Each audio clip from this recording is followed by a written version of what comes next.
ফেরত গেছেন। একটু সময় নিয়েছিল দুইজন দৌড়টা শুরু করার জন্য, কিন্তু শেষ পর্যন্ত স্বাচ্ছন্দ্যে সম্পন্ন করেছেন।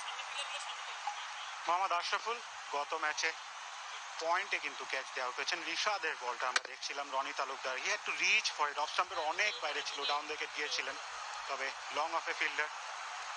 In the end soft dismissal বলতে হবে কিন্তু শাহিন ভাই, যেভাবে শুরুটা করেছিলেন সেট হয়ে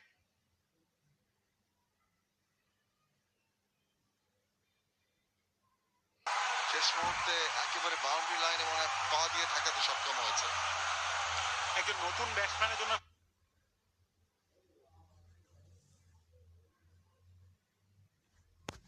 খুব ভালো ball to start with, shaped away from the right hander, bat পেতে দিয়েছিলেন। লাকি বলতে হবে কিছুটা, শুরুতে এসেই খুব ভালো বোলিং শফিউল দ্বারা, আশরাফুল অফ স্টাম্পের বাইরে কিছুটা ফিশিং করতে দেখা গেল তাকে। আসলে ব্যাটিং এর যে কনফিডেন্স ওভার দি ইয়ার্স আমরা দেখেছি স্বাভাবিকভাবে অনেক বছর বাইরে, তারপরে আবার কোভিড এর ব্যাপার, সবকিছু মিলিয়ে একটু রাস্টি মনে হচ্ছে একটু, এবং সেই সেই ধারে ফিরে আসা কিন্তু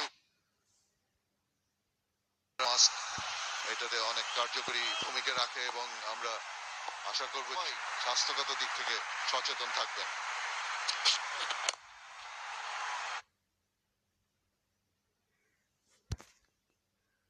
অন সাইডে ঠেলে দিয়ে একটি রান। শাহিন ভাই যেমনটি বলছিলাম, উইকেট